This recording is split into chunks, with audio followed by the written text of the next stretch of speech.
Danmarks nyeste parti hedder Centerpartiet. Det har vi valgt at kalde det, fordi vi har vurderet vores parti til at ligge meget centralt i modellen over det politiske landskab. Hovedårsagen til, at vi gør det, er, at vi har en meget stram indvandrerpolitik og ikke ønsker at forhøje straffene for de kriminelle.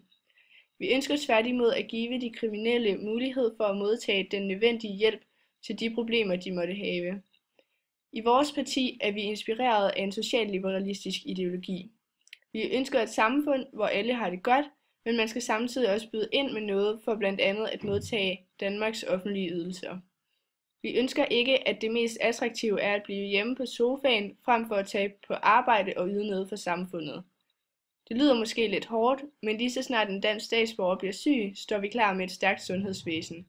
På den måde er vi solidarisk til en vis grad.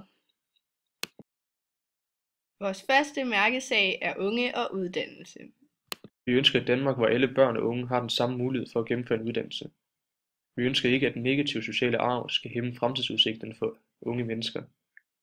Yderligere vil vi kunne opsætte et adgangskrav på 02 for at komme ind på de gymnasiale uddannelser, da undersøgelser viser, at de bogligt svage elever udvikler sig meget ved at gennemføre en ungdomsuddannelse, og alle skal have en lige chance.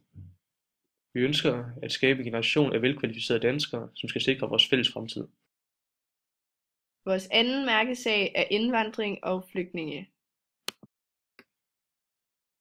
Vi mener, at Danmark er og skal være et multikulturelt samfund med plads til mangfoldighed, men vi ønsker ikke en masse indvandring. Vores holdning er, at offentlige ydelser først skal være tilgængelige, når man har været bosiddende i Danmark i 24 måneder. På den måde sikrer vi os, at vi får en arbejdsom befolkning, der gerne vil tage del i det danske samfund. Vores tredje mærkesag er politi og retspolitik. Vi ønsker, at danske statsborgere får den mest sikre tilværelse.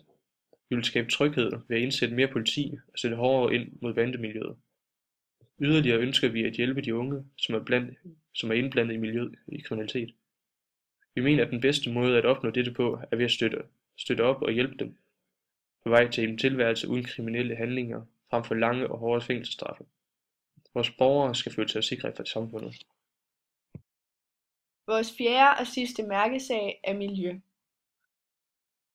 Vi ønsker det bedste for den klode, vi lever på, og går ind for et grønt miljø. Danmark er et lille land set i et internationalt perspektiv, og vi kan ikke løse verdens klimaproblemer alene. Men små ting gør også en forskel, så vi ser gerne, at den enkelte dansker i sin hverdag tænker en ekstra gang på miljøet for at sikre de næste generationers liv på kloden. På den anden side mener vi ikke, at utallige miljøafgifter og fanatiske regler er løsningen på miljøproblemet. Med en stemme på os sikrer du den bedste fremtid for Danmark præget af sikkerhed, veluddannede og kvalificerede danskere, samt en tanke på miljøet.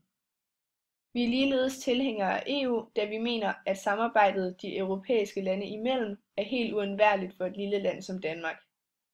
Vi vil gennem vores politik og mærkesager sørge for at skabe de bedste forudsætninger for den enkelte danske statsborger.